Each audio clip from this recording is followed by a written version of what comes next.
Imagine you're walking alone. No cities, no roads, no electricity, just trees, rocks, and silence. And then you hear it, your own voice, coming back at you from nowhere. You didn't make that sound again. You're sure of it. So who did? You spin around. Nothing. You call out again. And again, something answers. You run, because whatever is in those rocks just spoke to you. And it knew exactly what to say. This wasn't a movie. This wasn't a ghost story told around a fire. This was real life, happening to real people tens of thousands of years ago. And here's the terrifying part. They had no explanation for it. None. Zero. So what did they believe? What story did they tell themselves to make sense of something completely invisible, completely impossible, and completely real? That's exactly what we're going to find out today. And I promise you, the answer is going to completely change how you see the world our ancestors lived in. To understand why this moment was so terrifying, you have to step into their world completely.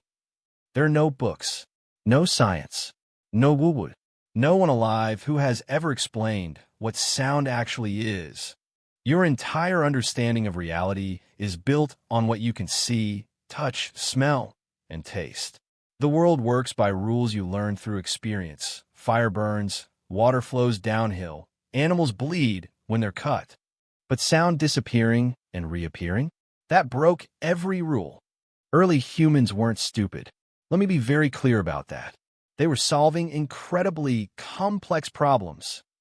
Every single day, tracking animals across hundreds of miles, reading weather patterns with no instruments, building shelter in some of the harshest conditions on Earth.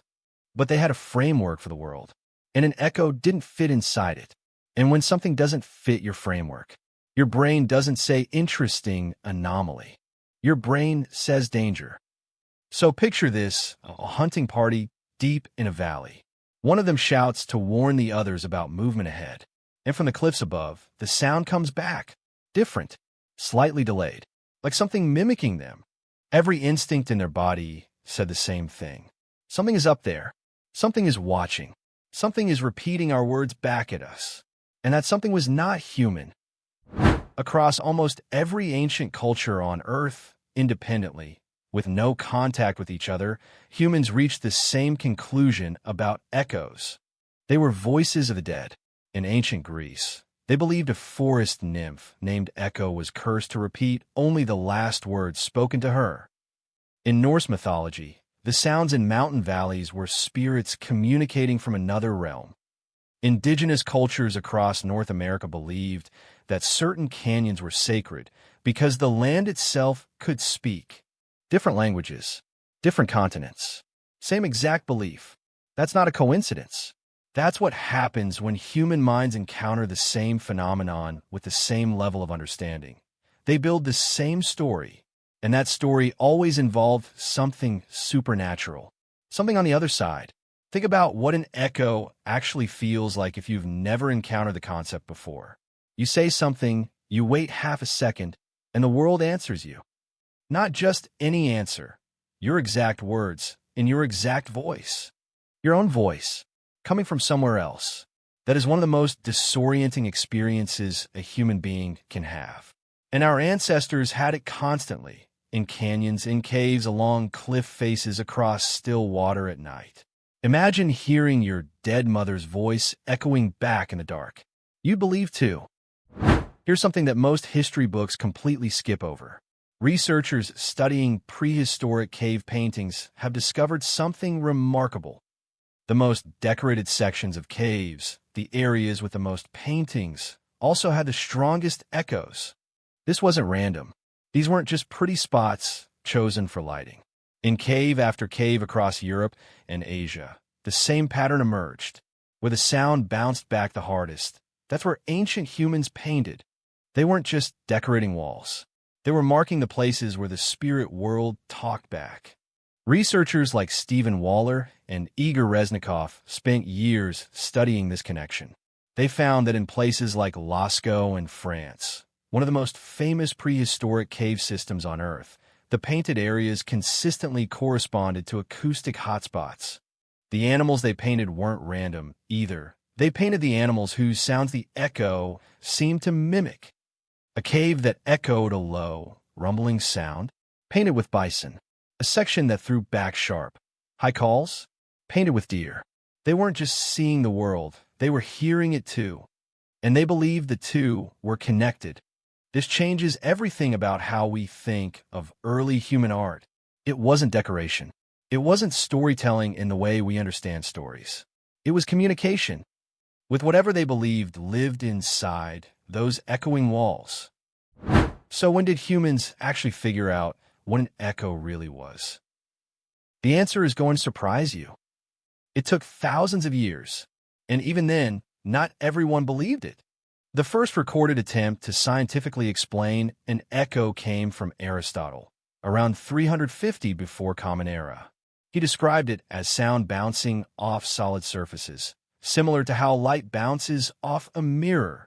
And the Greek philosopher Chrysippus expanded on this, trying to quantify how sound traveled through air. But here's the catch. Aristotle also still believed in spirits. He didn't say there are no spirits. He said this is how the sound works. Two ideas coexisting. Because that's how human minds actually work. You don't replace a belief instantly with science. The science lives alongside the belief for centuries, sometimes millennia. It slowly erodes the supernatural explanation, but it doesn't do it overnight. Even in medieval Europe, echoes were still considered omens. A bad echo before battle? You were done. Doomed. Send the priest. It wasn't until the 17th and 18th centuries when scientists like Mersenne and later Hermann von Helmholtz began rigorously studying acoustics that the echo was finally fully demystified. Sound waves, frequency, reflection, clean, mechanical, predictable. The ghost was gone, but the fear, the wonder, that stuck around. Because even today, even knowing exactly how an echo works, if you shout into a dark canyon at midnight and hear your voice come back to you, something primal inside you reacts. Something old and deep says, wait, what was that? Let's go global for a second, because this phenomenon wasn't limited to Europe or Greece. It was everywhere. The ancient Aztecs built their temples to echo. Specifically, researchers studying the El Castillo Pyramid at Chichen Itza discovered that when you clap your hands at the base of the staircase, the echo sounds like the chirp of the sacred Quetzal bird, a bird considered the voice of the gods. This was not an accident. Engineers built that on purpose. In ancient India, certain temples were designed with acoustic chambers that amplified and reflected specific tones. Pilgrims would chant, and the echo would return transformed, deeper, layered, as if the building itself was joining the prayer. In Japan, certain bridges over rivers were positioned so that clapping beneath them produced what locals called foxfire sound, an effect considered a blessing from spirits. All over the world, in completely separate civilizations, humans made the same leap. The echo isn't just sound bouncing back. It's the world responding. It's something on the other side acknowledging that you're here. That's not superstition. That's the human brain doing exactly what it was built to do: find patterns, find meaning, find connection.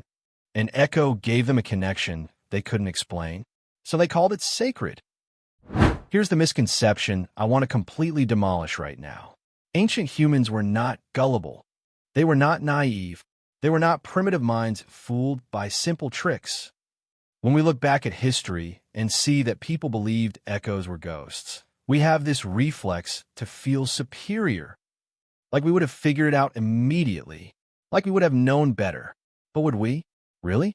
Put yourself in a world with no physics textbooks, no audio engineering courses, no YouTube video explaining sound waves, no teacher who has already handed you the answer. And now something invisible, completely beyond your experience, speaks your words back to you from an empty cliff. What exactly is your scientific explanation? The truth is that ancient humans were building the most logical conclusion available to them with the evidence they had.